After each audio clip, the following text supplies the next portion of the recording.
गया कि 1857 की क्रांति पर प्रकाश डालिए। तब इसने इस सवाल का बहुत ही मजाकिया ढंग से जवाब दिया। देखिए कैसे इसने अपने आंसर में सबसे पहले बड़े बड़े अक्षरों में 1857 की क्रांति लिखी, साथ ही निकलती हुई रोशनी दिखाते हुए एक टॉर्च बना डाली जिसका प्रकाश 1857 की क्रांति की तरफ ही था।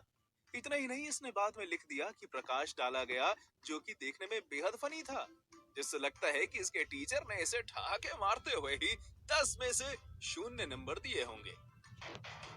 पुष्पा, पुष्पराज, बैठ झुकेगा नहीं साला। दोस्तों मुझे तो लगता है कि यह बच्चा निश्चित ही अल्लू अर्जुन का बहुत बड़ा वाला फैन है, वरना इस तरह से एग्जाम के दौरान अल्लू अर्जुन का डायलॉग कौन लिखता है यार।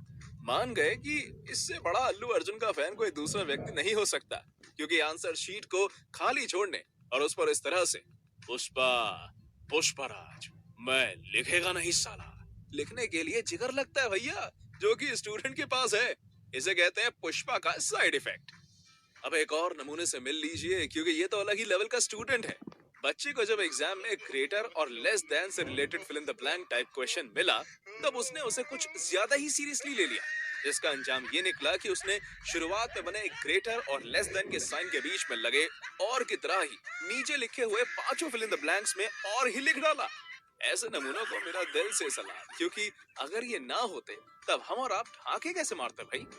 इंग्लिश ग्रामर का अपना ही जलवा है, जिसको समझ आ जाती है वो इंग्लिश में फ्लुएंट हो जाता है, और जिसे समझ नहीं आती वो स्टूडेंट जैसा ही नमूना बन जाता है। इसकी मैडम ने इसे क्लास में कुछ वर्ड्स के ऑपोजिट वर्ड लिखने को दिए, पर जनाब को चाइनीज सिंबल ने कुछ इस कदर धोखा दिया था कि जब इनका एक वर्ड ओरिजिनल आया तब इन्होंने इसको ऑपोजिट आर्टिफिशियल नहीं लिखा, बल्कि चाइना लिख डाला।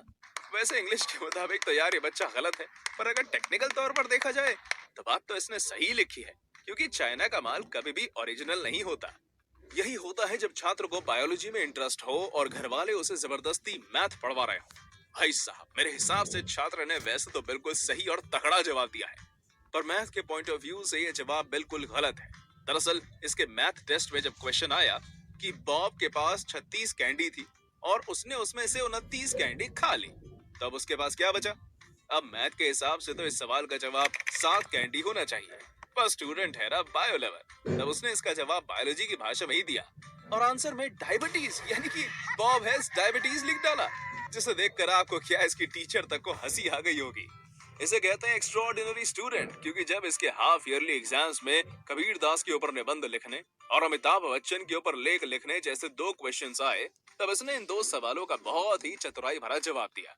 आप ही देख लो कैसे इसने कबीर दास का नाम लिखकर उसके ऊपर निबंध लिख डाला और इसी तरह अमिताभ के ऊपर लेख लिख डाला, जो कि देखने में काफी ज्यादा फनी था।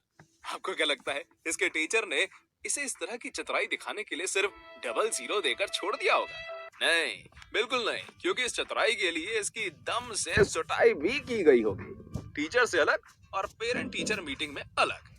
ये बात तो हमें बचपन से सिखाई जाती है कि गांधी जी ने भारत को आजादी दिलाने के लिए बहुत बड़ा योगदान दिया था, लेकिन शायद स्टूडेंट ने गांधी जी के योगदान के बारे में बताए गए हिस्ट्री के चैप्टर को मिस कर दिया था, जिसके चलते जब इसके एग्जाम में सवाल पूछा गया कि आजादी के आंदोलन में गांधी जी का कितना बड़ा हाथ था, तब इसने उसका बहुत ही बढ़िया सा फनी सा जवाब दिया। देखिए कैसे इसने आंसर शीट पर एक बड़ा सा हाथ बनाकर लिख डाला कि इतना बड़ा। सच में आज अगर गांधी जी जिंदा होते ना, तब इस मासूम छात्र के इस फनी से आंसर को देखकर वो भी अपनी हंसी कंट्रोल नहीं कर पाते।